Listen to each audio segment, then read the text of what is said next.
Nəğmə sustu dodaqlarda, dilə gəldi tüfənglər. Mənim atam uzaqlarda, cəbhələrdə bir əskər, cəbhələrdə bir əskər.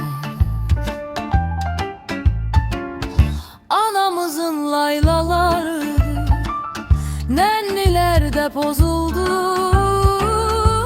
Arzuladıq ilk baharı, İstəyimiz yazıldı, İstəyimiz yazıldı. Səni uşağım, sən bizdən uzaq düşdün axı. Əsən yellər apardı, ya soyuq əllər apardı. Səni uşağım,